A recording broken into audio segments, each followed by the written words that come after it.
यकीन मानिए, ब्राह्मणों के इस देवदासी प्रथा को जानकर और सुनकर आपके रोए तक खड़े हो जाएंगे और आपका होश फाख्ता हो जाएगा। देवदासी प्रथा, भगवान के नाम पर लड़कियों के जिस्म का सौदा। देवदासी प्रथा का घिनौना सच आज इस वीडियो में आप देखेंगे और सुनेंगे। इस वीडियो को शुरू करने से पहले आपसे एक निवेदन करना चाहूँगा कि अगर आपके पास हेडफोन हो या ईयरफोन हो, आप लगा लीजिए और अपने वॉल्यूम को थोड़ा बढ़ा लीजिए, जिससे आप इस वीडियो को महसूस कर पाएंगे, जिसके लिए यह आप बीती एक 11 साल की बच्ची की कहानी है जो आपसे कुछ कहना चाह रही है।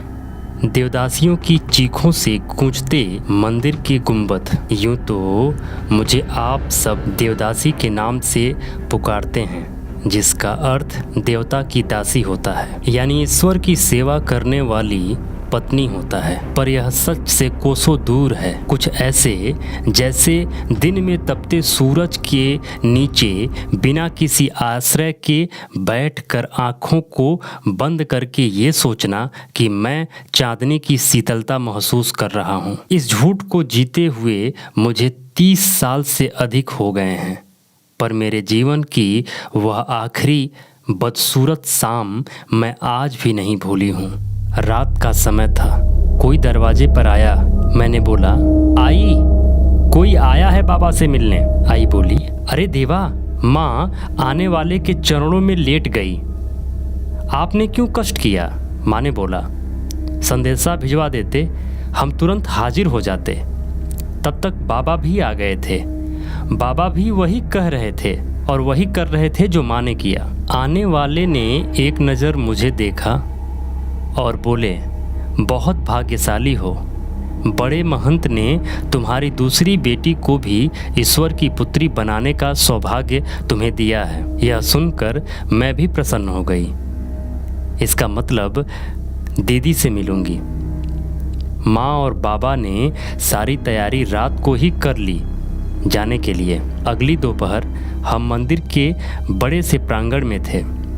भव्य मंदिर और ऊपरी हिस्सा जैसे सोने से मढ़ा था। माँ बाबा मुझे झूठ बोलकर छोड़कर चुपके से चले गए। गर्भगृह से एक विशालकाय शरीर और तोंद वाला निकला तो सभी लोग सिर झुकाकर घुटने के बल पे थे।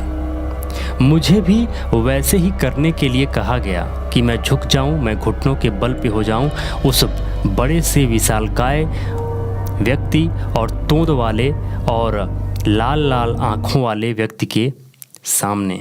रात एक बूढ़ी के साथ रही। अगली सुबह मुझे नहलाकर दुल्हन जैसे कपड़े मिले पहनने के लिए, जिसे उसी बूढ़ी अम्मा ने पहनाया जो रात में मेरे पास थी। अब मुझे अच्छा लग रहा था।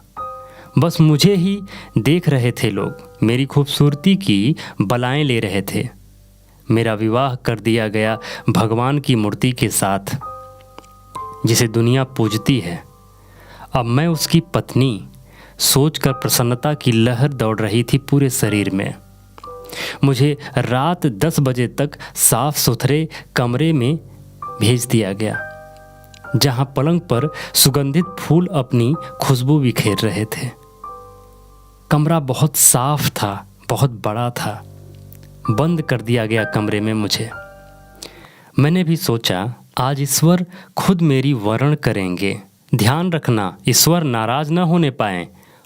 वही बूढ़ी दादी अम्मा ने कमरे में झांकते हुए कहा और अंदर नहीं आई, वो वहीं से चली गई। 1-1.5 घंटे बाद दरवाज़ा बंद होने की आहट से मेरी नींद खुली। मैं तुरंत उठकर बैठ गई। सामने वही बड़े शरीर वाला था, लाल आँखें और सिर्फ धोती पहने, और भी डरा रहा था मुझे। कमरे में कोई और नहीं था। उसने दरवाज़ा अंदर से बंद कर दिया। मैंने सोचा, ये क्यों आया है? मन ने सवाल किया। मुझे तो भगवान के साथ सोने के लिए कहा गया था। सवाल बहुत थे पर जवाब एक भी ना था। वो सीधा मेरे पास आकर बैठ गया और मैं खुद में सिकुड़ गई। मेरे चेहरे को उठाकर बोला, मैं प्रधान महंत हूँ इस मंदिर का। ऊपर आसमान का भगवान है ये देखो, ये कोने में यह विष्णु की मूर्ति है, ये वहाँ का भगवान है और मैं इस दुनिया का भगवान हूँ जिसमें तुम रहती हो। मैं भगवान हूँ यहाँ। यह कहकर उसने मुझे पलंग पर धक्का दे दिया, मेरी साड़ी खोल दी। मेरी नन्ही मुट्ठियों में इतना अकड़ नहीं थी कि मैं उसे मेरे कपड़े उतारने नहीं देती, नोचने से रोक पाती। 1 ही मिनट में मैं पूरी तरीके से नग्न थी और खुद को महंत कहने वाला भी। उसने मेरे शरीर पर एक भी कपड़े नहीं छोड़े और वह पूरी तरीके से खुद भी नंगा था। उसने खींचकर मुझे पलंग पर पटक दिया। मेरे हाथों को उसने हाथ से दबा रखा था। उसके भारी शरीर के नीचे मैं दब गई थी। मेरे मुंह के बहुत पास आकर बोला, आज मैं तेरा और ईश्वर का मिलन कराऊंगा। ईश्वर के साथ आज तेरी सुहागरात है और ये मिलन मेरे जरिए होगा, इसलिए चुपचाप मिलन होने देना, व्यवधान मत डालना। जैसा मैं कर रहा हूँ वैसा करने दो। मैंने बिना समझे सिर हिला दिया। महंत मुस्कुराया और फिर मेरी भयंकर चीख निकली। मैं दर्द से छटपटा रही थी, सांस नहीं लौटी बहुत देर बाद तक। दोबारा चीख निकली तो महंत ने मेरा मुंह दबा दिया। बाहर जैसे ही मेरी चीख निकली, बाहर ढोल मजीरे बजने लगे, शोर होने लगा। मंदिर में घड़ी, घंटाल, ढोल मजीरे बजाए जाने लगे और इधर अंदर गर्भगृह में मैं तड़प रही थी। मैं एक हाथ जो छोड़ दिया था मुंह दबाने पर, मैं उस हाथ से पूरी ताकत लगाकर पहाड़ को अपने ऊपर से ढकेल रही थी। पर 100 किलो से भी ऊपर का भार क्या 11 साल की लड़की के हाथ से हट सकता था? नहीं ना। मैं दर्द से बिलबिला रही थी। वह रुकने का नाम नहीं ले रहा था। पूरी शिद्दत से भगवान को मुझसे मिला रहा था। पर उस समय और कुछ नहीं याद था, सिर्फ दर्द, दर्द और वह भयानक पीड़ा, भयानक दर्द, जैसे कि मेरी जान तक निकल जाएगी। मैंने नाखून से नोचना शुरू कर दिया था, पर उसकी खाल पर कोई असर नहीं हो रहा था। मुझे अपने जंघों के नीचे पहले गर्म महसूस हुआ और फिर ठंडा। वो मेरी योनि फटने की वजह से निकला हुआ खून का फव्वारा था। पीड़ा जब असहनीय हो गई, मुझे मूर्छा आने लगी और कुछ देर बाद मैं पूरी तरीके से बेहोश हो गई। मुझे नहीं पता वो कब तक मेरे शरीर के ऊपर रहा, क्योंकि मैं तो बेहोश थी। कब तक ईश्वर से मेरे शरीर का मिलन कराता रहा वह ब्राह्मण। चेहरे पर पानी के छींटे के साथ मेरी बेहोशी टूटी।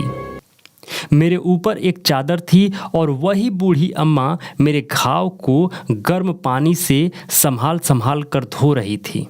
तूने कल महंत को नाखून से नोच लिया था क्या? समझाया था ना तुझे? फिर भी, अम्मा ने बोला। दुख और पीड़ा की वजह से शब्द गले में ही अटक गए थे। फिर इतना ही कह पाई, अम्मा मुझे बहुत डर लग रहा था। 2 दिन से ज़्यादा नहीं जी पाऊंगी। अम्मा बोली, महंत को नाराज नहीं कर सकते, न तुम और न मैं। कहकर अम्मा मेरे सिर पर हाथ फेरी और वहाँ से चली गई। आज भी उस रात को सोचकर शरीर के रोए खड़े हो जाते हैं। मेरी आंखें इस बीच मेरी बहन को ढूंढती रही, पर वह नहीं मिली। किसी को उसका नाम भी नहीं पता था, क्योंकि विवाह के समय एक नया नाम दिया जाता है और उसी नाम से सब बुलाने लगते हैं। फिर कैसे मेरी बड़ी बहन मिलती? इसके बाद मैं जब भी किसी नई लड़की को देखती मंदिर के प्रांगण में, तो मैं मेरी उस रात के दर्द से सिहर उठती थी कि यह ब्राह्मण इसके साथ भी वही करेगा जो मेरे साथ किया था। और डर और दहशत की वजह से मैं कई रात सो नहीं पाती थी। मैंने इसी बीच नृत्य सीखा और भगवान की मूर्ति के समक्ष खूब झूम झूम कर नाचा करती थी। साल में एक बार माँ बाबा मिलने आते, क्या कहती उनसे। वह स्वयं भी मुझे अब भगवान की पत्नी के रूप में देखने लगे थे। मैंने भी अपनी नियति से समझौता कर लिया। हमारे गुजारे के लिए मंदिर में आए दान में हिस्सा नहीं लगता था। नृत्य करके ही हम कुछ पा जाते थे। मेरी जैसी तमाम देवदासियां थीं, जिसमें हमें अपने लिए और अपने परिवार के लिए भरण पोषण के लिए व्यवस्था करना पड़ता था। मेरे बाद कई लड़कियां आईं। एक के माँ बाप अच्छा कमा लेते थे, पर भाई अक्सर बीमार रहता था। इसलिए पुजारी के कहने पर लड़की को मंदिर को दान कर दिया गया, ताकि बहन भगवान से सीधे संपर्क में रहे और उसका भाई स्वस्थ रहे। एक और लड़की का चेहरा नहीं भूलता मुझे। उसकी बड़ी और डरी हुई आंखों का खौफ मुझे आज भी दिखाई देता रहता है। मैं जब अतीत के पन्ने पलटती हूँ तो उसकी चीख सुनाई देती रहती है। जिस शाम उसका और महंत के जरिए भगवान से मिलन होना था, बस तभी पहली और आखिरी बार उसे देखा था। फिर कभी नज़र नहीं आई वो। बहुत दिनों बाद मुझे बूढ़ी दादी अम्मा ने बताया था, इस शर्त पे कि किसी और को मत बताना, कि उस रात महंत को उसका ईश्वर से मिलन कराने के बाद नींद आ गई थी और वह उसके ऊपर ही सो गए और दम घुटने की वजह से वह लड़की मर गई थी। मतलब ये कि जब वह ब्राह्मण उस लड़की के शरीर को रौंद रहा था, तो संभोग करने के बाद वह उस लड़की के ऊपर ही सो गया और दम घुटने की वजह से उस लड़की की मौत हो गई। सुनकर 2 दिन तक निवाला नहीं उतरा हलक से। लगा शायद मुझे भी मर जाना चाहिए था उसी दिन, तो रोज रोज मरना नहीं पड़ता। हमें पढ़ने की इजाज़त नहीं है, हमें सिर्फ अच्छे से नृत्य करना होता है। और रात में महंत के बाद बाकी जो ब्राह्मण होते हैं, पंडे पुजारी होते हैं, उनकी हवस को भगवान के नाम पर शांत करना होता था। हमें समय समय पर गर्भ रोकने के लिए दवाइयाँ दी जाती थीं, ताकि हमारा खूबसूरत शरीर बदसूरत ना हो जाए। फिर भी कभी कभी किसी को बच्चा रुक ही जाता था। ऐसे में यदि वह कम उम्र की होती थी तो उसका वहीं मंदिर के पीछे बने कमरे में जबरन गर्भपात करा दिया जाता था। यह गर्भपात किसी दक्ष डॉक्टर के हाथों नहीं, बल्कि दाई के हाथ से कराया जाता था। किसी किसी के बारे में पता भी नहीं चल पाता था। कभी कभी 3 महीने के ऊपर का समय हो जाने पर गर्भपात ना हो पाने की दशा में बच्चे को जन्म देने की इजाज़त मिल जाती थी। बच्चा यदि लड़की होती थी तो इस बात की खुशी मनाई जाती थी कि मंदिर में और उन्हें एक और देवदासी मिल जाती थी।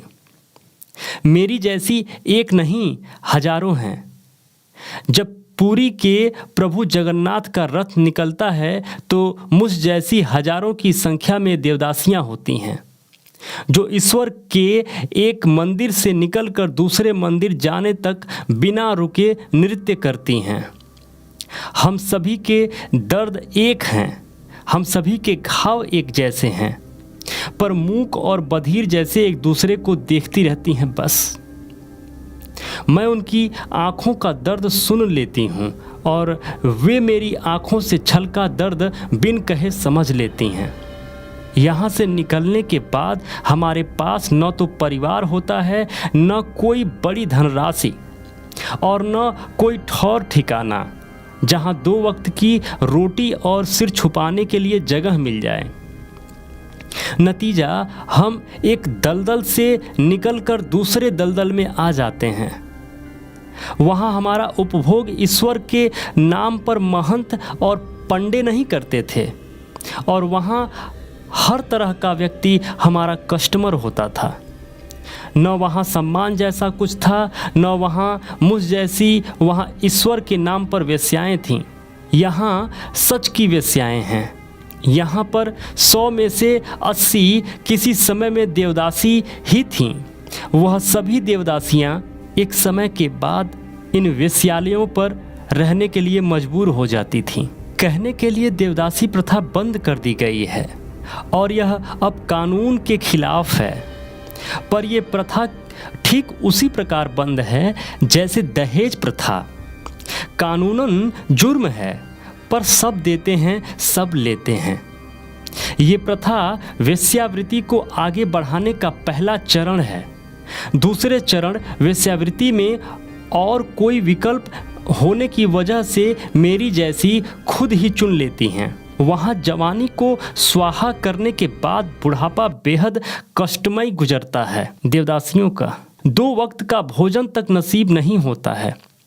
जिस मंदिर में वह देव की व्याहता कहलाती थी, उसी मंदिर की सीढ़ियों में भीख मांगने को मजबूर हो जाती हैं।